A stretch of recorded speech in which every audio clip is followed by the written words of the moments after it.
আজকে যে রোশনারা মিশ্র রাজাবাজার সায়েন্স কলেজের অধ্যাপিকা রোশনারা মিশ্র তার উপর আক্রমণ হয়েছে আপনারা জানেন।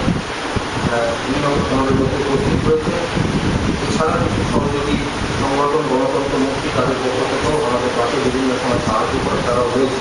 পরোয়ানা জারি করেছে এবং সেই গ্রেপ্তারের পরোয়ানা আমার স্থানীয় যে থানা পঞ্চায়েত সাহেবের এসেও গেছে এবং যে কোনো মুহূর্তে আমি গ্রেপ্তার হয়ে যেতে পারি। স্বাভাবিকভাবে এই খবরটি পাওয়ার পরে রাত্রিবেলায় আমি বিভিন্ন বন্ধুদের কাছে যোগাযোগ করি, আমাদের আইনজীবী ইয়াসমিন রহমানের সঙ্গে যোগাযোগ করি এবং স্থির করি যে পরের দিন সকালে গিয়ে ব্যাংসাল কোর্ট থেকে জামিনটা নিতে হবে। কিন্তু কী কারণে আমার বিরুদ্ধে গ্রেপ্তারি পরোয়ানা ব্যাংসাল কোর্টে কী অপরাধ আমি কিন্তু তার করতে কিছুই আন্দাজও পাইনি, বুঝতে পারিনি, জানি না।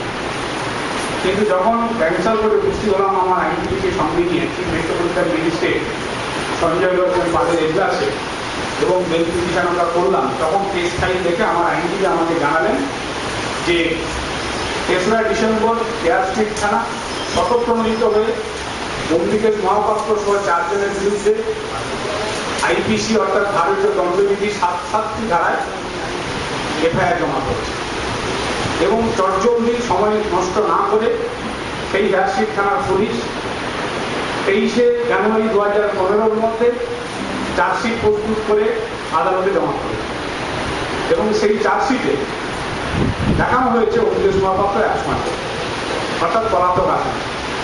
সেই কারণেই সম্ভবত আদালত 29শে জানুয়ারি 2015 গ্রেপ্তারি পরোয়ানা জারি করে এবং স্থানীয় থানার কাছে পাঠিয়ে দেয় গ্রেপ্তারি।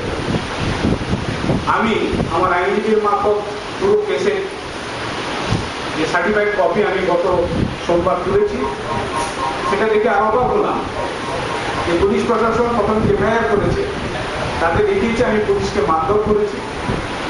তারপরে যে চার্জশিট দেওয়া হয়েছে তাতে দেখানো হয়েছে আমাকে পলাতক আসামি। অর্থাৎ আপনারাও নিজে বিশ্বাস করবেন, আমি তো বলছি যে সবটাই সর্বভূমি। আমি সেদিন যে রাজ্য প্রতিবন্ধী সম্মেলনের যে সমাবেশ ছিল এবং আইন অমান্য কর্মসূচি ছিল, সেখানে আমি আমন্ত্রিত হয়ে গেছিলাম গত ৩রা ডিসেম্বর 2014 বিশ্ব প্রতিবন্ধী দিবসে রানী রাসমণির সমাবেশ। আমি আমন্ত্রিত হয়ে গেছিলাম, সমাবেশের মঞ্চে ছিলাম।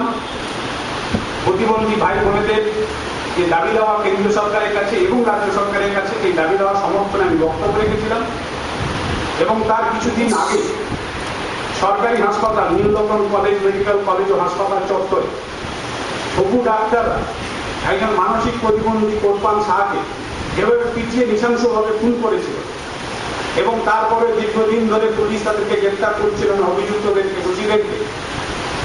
সে কারণে সেই প্রতিবন্ধীদের যে সমাবেশ, সেই সমাবেশ থেকেও এই দাবি সঞ্চারিত হয়েছিল সকলের সাধারণ মানুষের পক্ষ থেকে এবং আমিও সেই দাবির সমর্থনে সেখানে বক্তব্য পেশ করে আইন অমান্য কর্মসূচিতে অংশগ্রহণ করতে না পেরে আমি বাড়ি চলে আসি, আমার বাড়ি থেকে ফিরে আসি।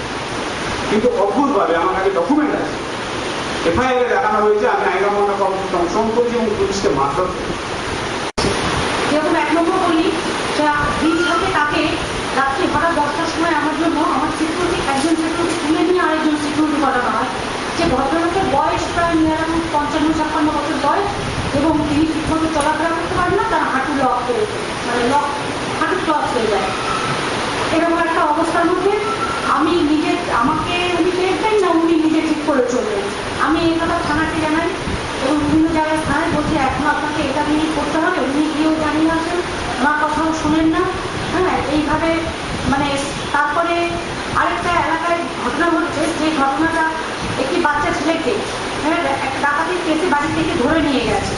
যেহেতু বাচ্চা ছেলেটির সাথে আমার সাথে জানাশোনা, কারণ আমার টেবিলের বিজনেস, তারা আমার বাড়িতে আসে, পয়সা করে দিতে আসে, সেহেতু তার নামে তার নানা রকম চার্জ তার উপরে দিয়েছে এবং বারে বারে একটা কথাই বলা হচ্ছে, তাকে জিজ্ঞাসা করা হচ্ছে যে তপন দত্তের স্ত্রীর সাথে তোমার কি সম্পর্ক, সেটা তোমাকে বলতে হবে। তপন দত্ত মেয়েদের সাথে তোমার কি সম্পর্ক? ও তার সাথে অ্যারেস্ট যারা হয়েছে তাদের একজনকে এমনি নেতার কথায় ছেড়ে দেওয়া হয়েছে, 3 জনকে জেলে পাঠিয়ে দেওয়া হয়েছে, ওই একজনকে আটকিয়ে রেখে দেওয়া হয়েছে।